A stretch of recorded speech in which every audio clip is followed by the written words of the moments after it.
نیت المؤمنی خیر من عملی، مومن کی نیت اس کے عمل سے بہتر ہے اللہ عز و جل کی رضا پانے اور ثواب کمانے کی غرض سے سلسلہ دیکھنے سے پہلے اچھی اچھی نیتیں فرما لیجئے۔ اللہ عز و جل کی رضا کی خاطر علم دین حاصل کروں گا، سیکھ کر دوسروں تک نیکی کی دعوت پہنچاؤں گا، خاص خاص باتیں لکھوں گا، اول تاخیر دیکھوں گا۔ تجھ پہ صدقے جاؤں رمضان تو عظیم و شان ہے،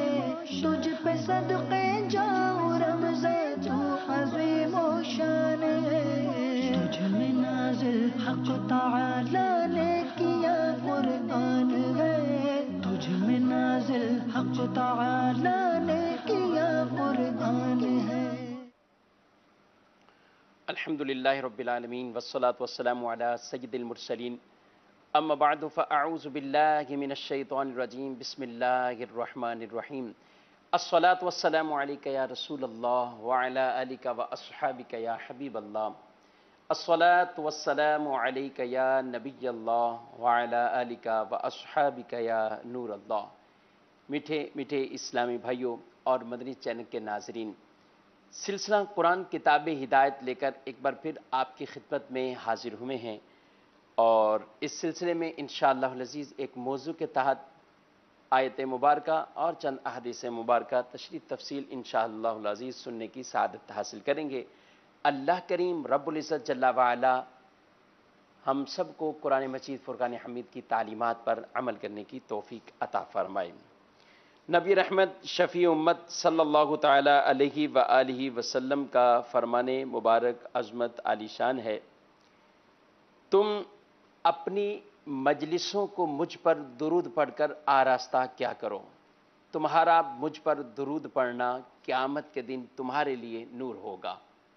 صلو علی الحبیب صلی اللہ تعالی علی محمد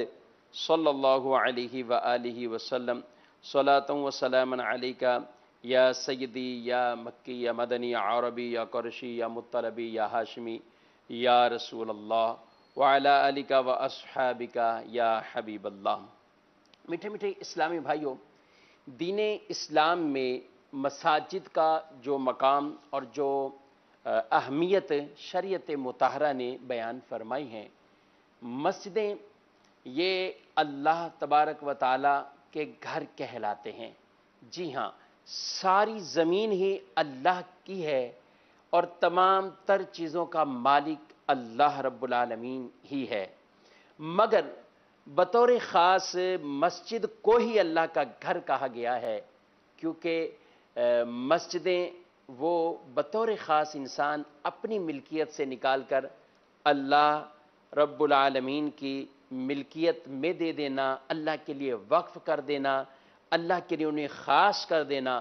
اپنے تمام تر تصرفات ان مساجد سے روک لینا،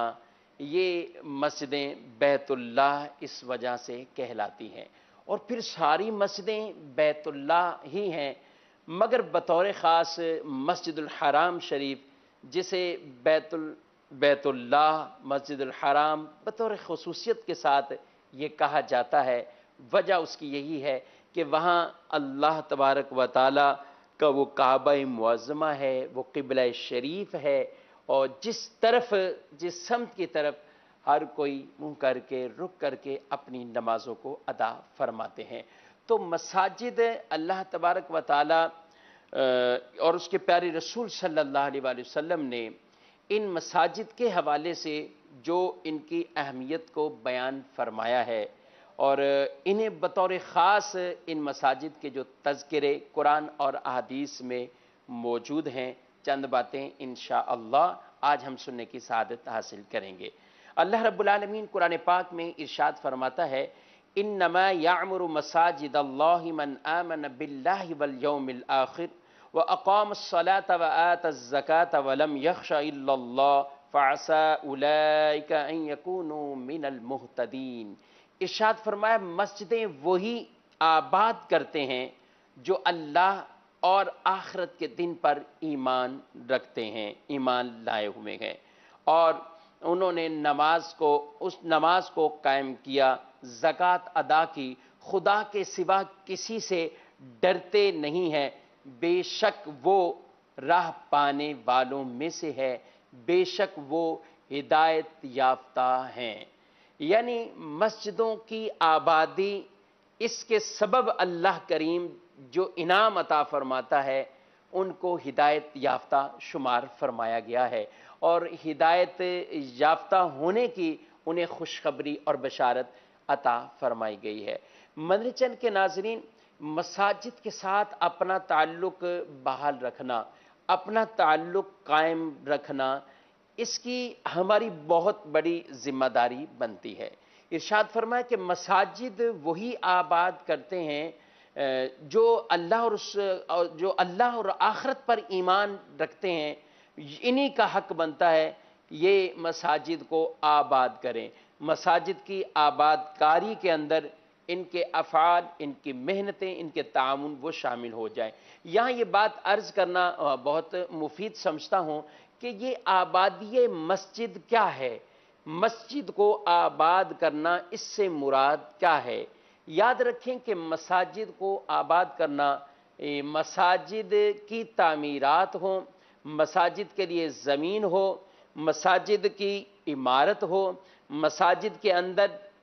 کلر، رنگ روگن وغیرہ کرنا، مساجد کو طرح طرح سے اس کی ضروریات کو پورا کرنا، مساجد کے اندر صفیں چٹائیاں بچھانا، مساجد کے اندر روشنی کا اہتمام کرنا، مساجد کے اندر ہر وہ سہولت والی چیز، ہر وہ عمل ایسا کہ جو آبادی کا سبب بنے، یہی ہے کہ مسجدوں کو آباد کرنا۔ تو جو مسجدوں کو آباد کیا جاتا ہے، ایک ہے بالفعل آدمی ان مساجد کے اندر نماز پڑھ کر، اللہ کا ذکر بجا لا کر یہ مسجد کو آباد کرنا ہے، اور ایسے لوگوں کو اللہ نے یہ بشارت عطا فرما دی ہے کہ جو آباد کرتے ہیں وہ اللہ اور آخرت پر ایمان رکھنے والے ہوں، نماز کو قائم کرنے والے ہوں، زکوٰۃ کی ادائیگی کرنے والے ہوں، اور اللہ کے سوا کسی سے ڈرنے والے نہ ہوں۔ فرمایا وہ ہدایت یافتہ ہیں، انہیں ہدایت یافتہ میں شمار فرمایا گیا ہے۔ اور ہمارے پیارے رسول صلی اللہ علیہ وآلہ وسلم نے ارشاد فرمایا کہ جب تم کسی کو مسجد میں اس کا آنا جانا دیکھو، مساجد کی طرف اس کی رغبت کو دیکھو، یعنی وہ مساجد میں آ رہا ہے، مساجد سے جا رہا ہے، تو کیا ارشاد فرمایا ہے؟ فرمایا اس کے ایمان کے گواہ بن جاؤ، اس کے ایمان کے گواہ بن جاؤ۔ اور مسجدیں آباد کرنے والے کے بارے میں فرمایا مسجدیں آباد کرنے والے ہی اللہ والے ہیں۔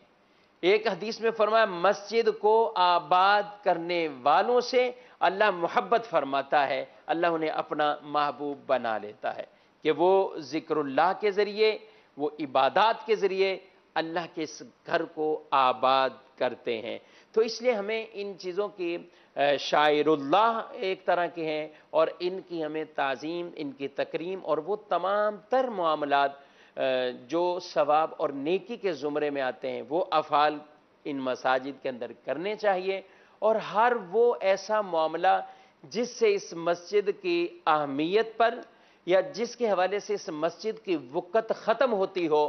تو ایسے افعال سے ہمیں بچنا چاہیے۔ جیسے تمام تر ایسے معاملات کے اندر تجارتی معاملات ہوں، دنیا کی باتیں ہوں، آپس کی بیٹھکیں ہوں، ایسے تمام معاملات کہ جس میں عبادت گاہ کے تقدس کو ایک طرح کا پامال کرنا پایا جا رہا ہے، تو ان افعال سے ہمیں بالکل بچنا ہوگا، اور ان مساجد کے احترام کا ہمیں خیال رکھنا ہوگا۔ ذرا غور کیجئے مدنی چینل کے ناظرین، ایک ہی محلے میں وہ چند زمین کے ٹکڑا جسے ہم مسجد قرار دیتے ہیں، اب وہ ہم نے اپنی ملکیت سے نکال کر عبادت کے لیے خاص کر لیا ہے، اللہ کے ذکر کے لیے خاص کر لیا ہے۔ مساجد قیامت تک مسجد رہے گی، مسجد بک نہیں سکتی ہے، مسجد کو پھر گھر نہیں بنایا جا سکتا ہے، مسجد کو ختم کر کے کچھ اور حصے میں اس کو تبدیل نہیں کیا جا سکتا ہے، کیونکہ یہ وقف فی سبیل اللہ ہے، یعنی اللہ کے لیے ہم نے اسے وقف کر دیا ہے۔ اور جب چیز اللہ کے لیے خاص کر دی، اللہ رب العالمین کے لیے ہم نے اسے وقف کر دیا ہے، تو اب اس کے اندر ذاتی ہمارے تصرفات ختم ہوں گے، بلکہ وہ تمام تر معاملات جو بالعموم سارے مسلمانوں کو اجازت ہوگی، اسی طریقے سے ان وقف کرنے والوں کو بھی اجازت ہوگی۔ یعنی انہوں نے اپنے نفع اس سے منقطع کر دیے، ختم کر لیے ہیں۔ اب صرف اور صرف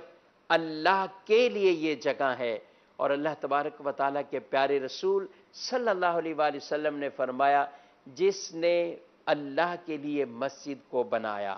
جس نے اللہ کے لیے مسجد کو بنایا ہے، نبی پاک صلی اللہ علیہ وسلم فرماتے ہیں اللہ اس کے لیے جنت میں گھر بنائے گا،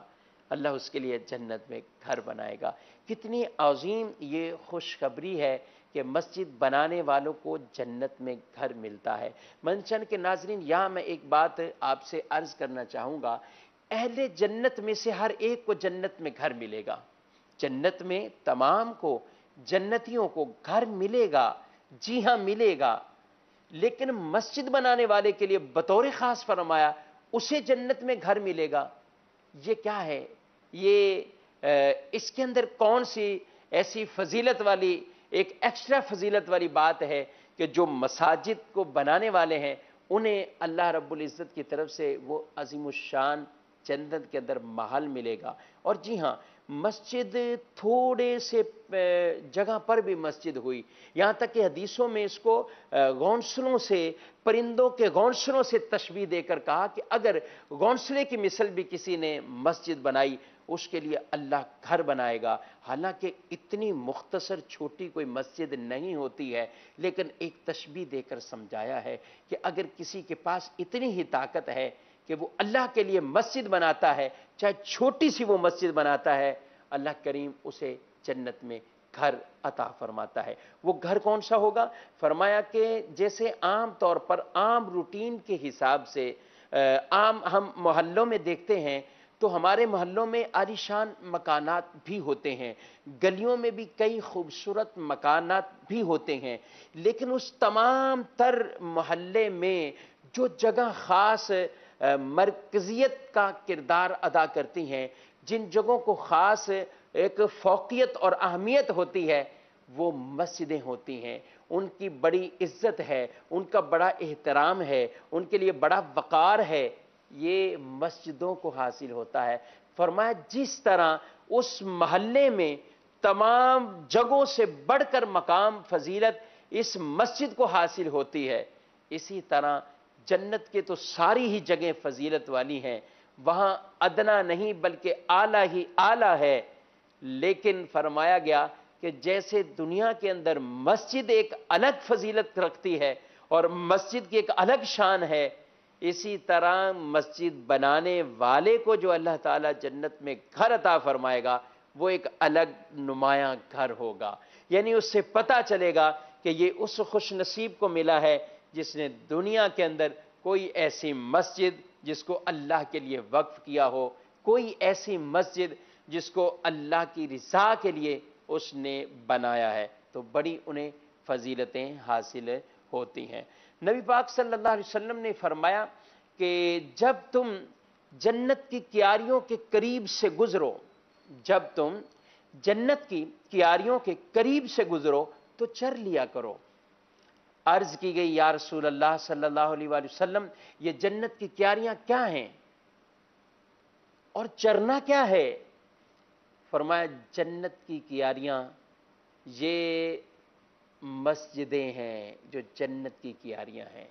اور چرنا کیا ہے؟ کہا کہ اس کے اندر کچھ دیر اللہ کا ذکر کو بچا لا، تسبیحات پڑھ لو، اللہ کو یاد کر لو، یہ چرنا ہے، اور یہ جنت کی کیاریاں ہیں، یہ جنت کے باغات ہیں۔ نبی پاک صلی اللہ علیہ وسلم نے فرمایا کہ جن کا دل مسجد میں لگا رہتا ہے، ایسے شخص کے لیے کہا کہ قیامت کے دن اللہ کریم اسے اپنے عرش کا سایہ عطا فرمائے گا۔ جن کا دل مسجد میں لگا رہتا ہے ان کو اللہ تعالیٰ اپنے عرش کا سایہ عطا فرمائے گا۔ کتنی بڑی فضیلت اور کتنا بڑا مقام ان لوگوں کے لیے بیان فرمایا جنہیں اللہ کریم رب العزت جل وعلا اپنے عرش کا سایہ عطا فرمائے گا۔ تو ان احادیث طیبہ سے ہمیں مسجد کی اہمیت کو بہت اچھی طرح سمجھ لینا چاہیے، اور جب ہم اس گھر میں جائیں تو بڑے احترام کے ساتھ، کہیں ایسی کوئی بے ادبی ہم سے نہ ہو جائے، کوئی ایسی گفتگو نہ ہو جائے، کوئی ایسا کلام نہ ہو جائے جو ہماری نیکیوں کو ضائع کرنے والا ہو، جو ہمارے لیے آخرت میں وہ باعث عذاب بن جائے۔ کیونکہ یہ تو واضح طور پر ممانت رسول اللہ صلی اللہ علیہ وسلم نے فرمائی، مسجد میں جھگڑا کرنے والوں کی سختی سے ممانت فرمائی گئی، دنیا کی باتیں کرنے والوں کی ممانت فرمائی گئی۔ فرمایا ایک زمانہ آئے گا لوگ مسجد کو ٹھکانہ بنائیں گے، اور کس لیے بنائیں گے؟ عبادت کے لیے، ذکر اللہ کے لیے؟ نہ، بلکہ دنیا کی باتیں کریں گے۔ وہاں مسجدوں میں بیٹھ کر، اللہ کے گھر میں بیٹھ کر وہ دنیا کی فکروں میں ایسے مبتلا ہوں گے کہ وہ دنیا کی باتیں کرنے والے ہوں گے۔ منشن کے ناظرین، یہ اچھا عمل نہیں ہے، یہ اچھی صفت نہیں ہے۔ آج کے دن بطور خاص ہم نے یہ موضوع کا انتخاب کیا کیونکہ مسجدوں میں رمضان میں بہت رونق آتی ہے، بہت رونق آتی ہے، اور آنی بھی چاہیے۔ مسلمانوں میں یہ ایک جذبہ بھی ہونا چاہیے، لیکن یہ ایک رمضان تک ہی کیوں، بلکہ اس جذبے کو دوام دینا چاہیے، اس جذبے کو پورا سال تسلسل کے ساتھ ایسا رہنا چاہیے تاکہ ہمیں دنیا میں بھی اور آخرت میں بھی ان کی برکات ہم حاصل کر سکیں۔ لیکن جب ہی آخری عشرے کا آغاز ہوتا ہے، آج جیسا کہ 20 رمضان المبارک ہے اور آخری عشرے کا آج رات سے آغاز ہوگا، لاکھوں لوگ مساجد کے اندر اعتکاف بیٹھنے کے لیے آج غروب آفتاب سے پہلے اپنے بستروں کو لے کر، اپنے کچھ ضروریات زندگی کی چیزوں کو لے کر اللہ کے گھر میں ایسے مہمان بن جاتے ہیں، اور مہمان بن کر پھر ان 10 دنوں کو گزارتے ہیں۔ جی ہاں، اعتکاف کرنے والوں کے لیے بڑی شان اور رفعت اور مقام کو بیان کیا گیا ہے۔ وہ کون سا مقام ہے؟ نبی پاک صلی اللہ علیہ وآلہ وسلم نے ارشاد فرمایا ہے کہ جو رمضان میں اعتکاف کرے، جو رمضان میں اعتکاف کرے تو وہ ایسا ہے جیسا کہ 2 حج اور اس نے 2 عمرے ادا کیے ہیں۔ یعنی غور کیجئے، ایک حج کا فعل کرنے کے لیے انسان کو کتنی محنت کرنی پڑتی ہے، سرمایہ خرچ کرنا پڑتا ہے، پیسہ دینا پڑتا ہے، اور اس کے ساتھ ساتھ کتنی وطن سے دوری ہے، اور مال بھی خرچ ہے، بچوں سے بھی دور ہے، پھر جا کر حج ہو، پھر جا کر عمرے ہوں۔ لیکن رسول اللہ صلی اللہ علیہ وسلم نے کتنی خوبصورت اپنے امتیوں کے لیے یہ بشارتیں عطا فرمائی۔ آج معاشرے میں کئی لوگ پریشان ہوتے ہیں، حج نہیں ہو سکا، عمرہ نہیں ہو سکا، مال نہیں ہے، غربت ہے، لیکن گھبرائیے مت۔ ہمارے پیارے رسول صلی اللہ علیہ وسلم نے، آپ نے ہمیں کئی حجوں کے ثواب عام اعمال کے اعتبار سے دیے ہیں۔ ہم اپنے ماں باپ کو محبت کی نظر سے دیکھیں، اللہ مقبول حج کا ثواب عطا فرمائے۔ ہم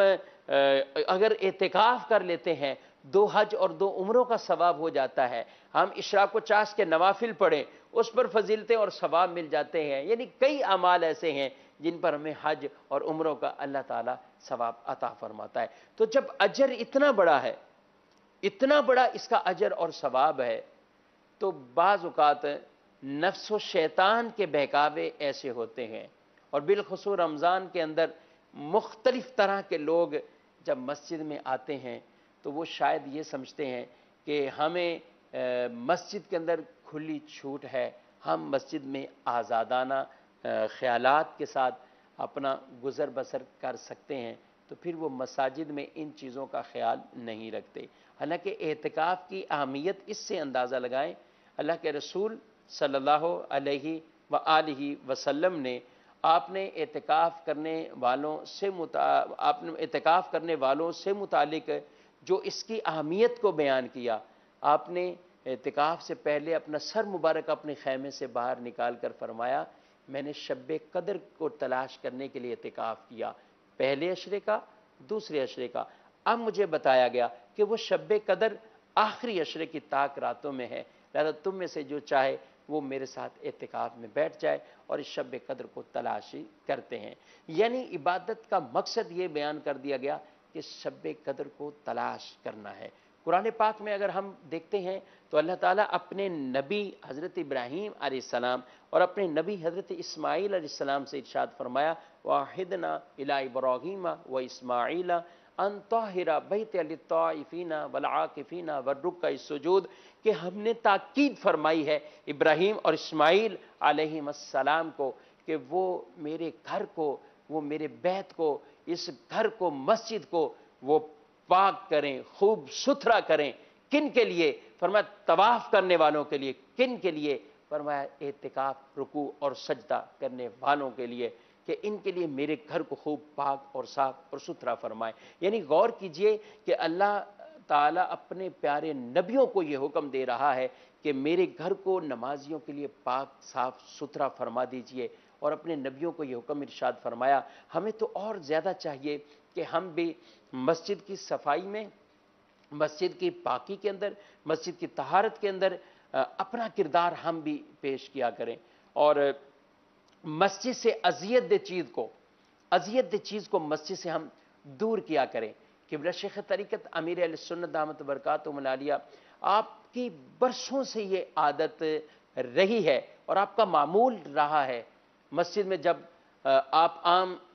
تشریف لایا کرتے تھے، حاضری دیتے تھے، تو آپ کی جیب میں ایک تھیلی ہوتی تھی،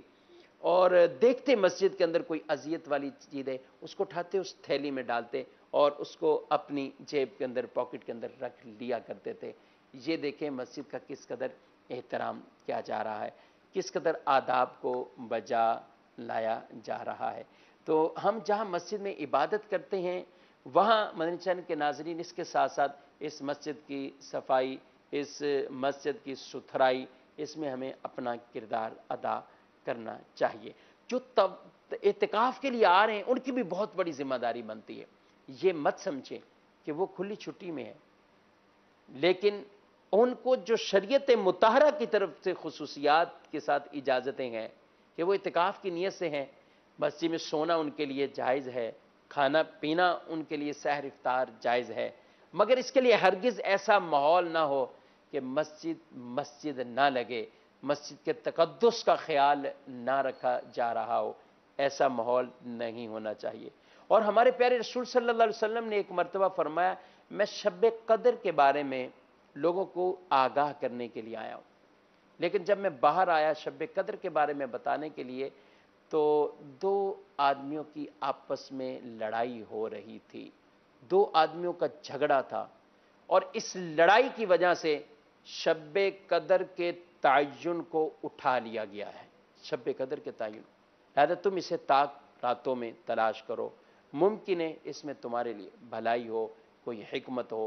بالکل حکیم کا کوئی فعل حکمت سے خالی نہیں ہے، لیکن یہاں یہ بات بالخصوص عرض کرنا چاہوں گا کہ لڑائی کی وجہ سے شب قدر کا تعین اٹھ جائے، اور جو مساجد کے اندر آ کر لڑائی کریں، مسجدوں میں آ کر جھگڑا کریں۔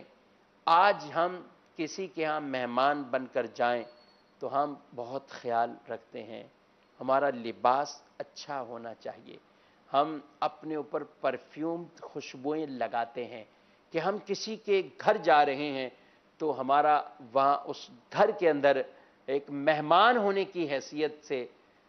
ہمارا تاثر اچھا جانا چاہیے، تو ہم اس چیز کا اہتمام کرتے ہیں۔ لیکن جب ہم اللہ کے گھر کے مہمان بن رہے ہیں اور مسجدوں کے اندر آ رہے ہیں، تو اس وقت بسا اوقات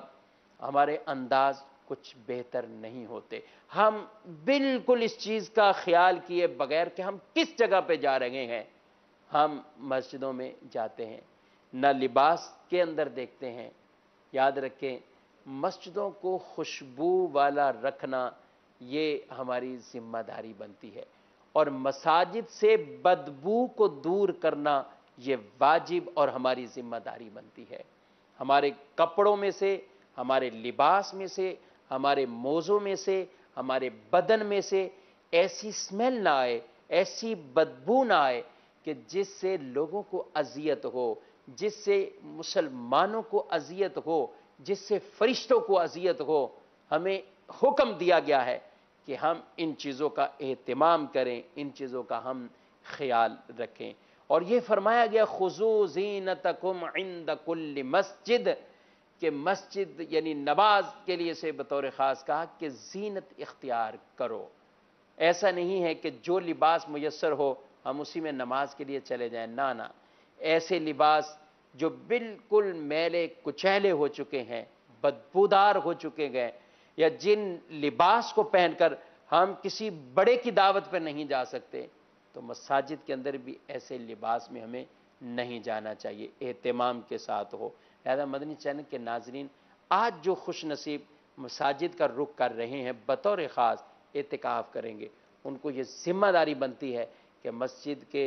اصول، مسجد کے احکامات اور مسجد کے آداب کا خیال رکھتے ہوئے اپنے اس اعتکاف کو بجا لائیں، اور پھر ہی یہ انشاءاللہ اللہ کی بارگاہ میں قابل قبول ہوگا۔ جو خواتین اسلامی بہنیں اعتکاف کرنا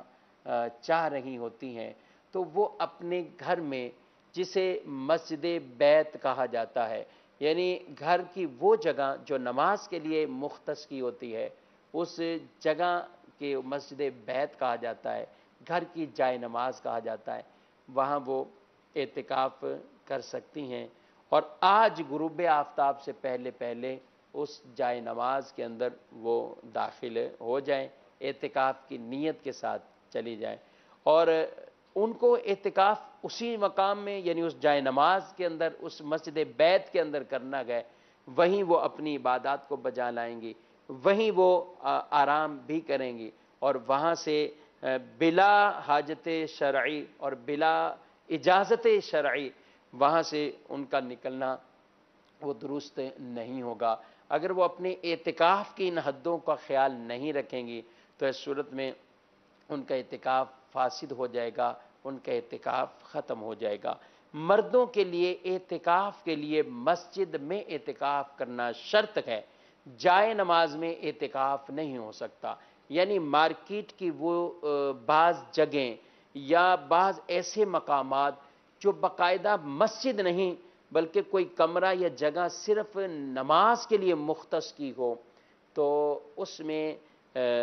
اعتکاف نہیں ہو سکتا جبکہ اسے مسجد کی نیت نہ کی گئی ہو، مسجد نہ بنایا گیا ہو۔ اور مساجد میں سے کسی بھی مسجد میں اعتکاف کیا جا سکتا ہے۔ اللہ کریم رب العزت جل والا ہم سب کو مساجد کا احترام کرنے کی توفیق عطا فرمائے، اور نہ صرف رمضان میں، نہ صرف اعتکاف کے دنوں میں، بلکہ مسلسل ہمیشگی کے ساتھ ہم جب بھی مسجد میں جائیں، اور جانا بھی چاہیے۔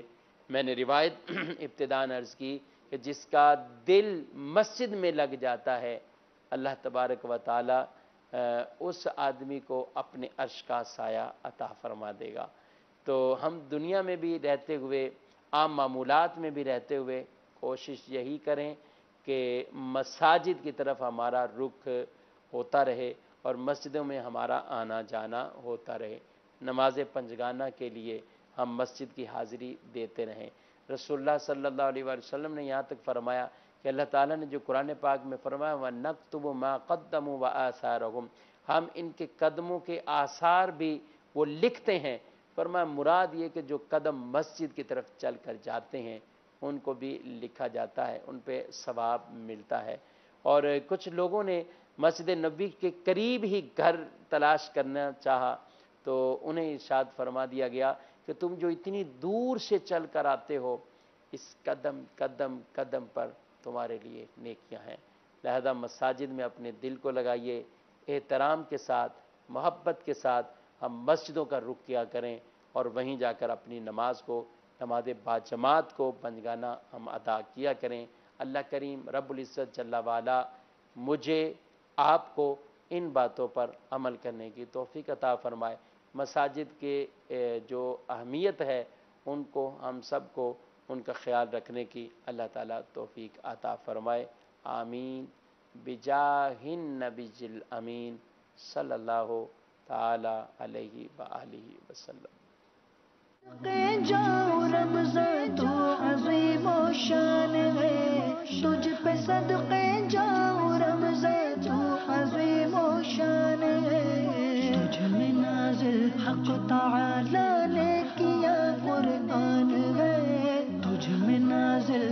تعالی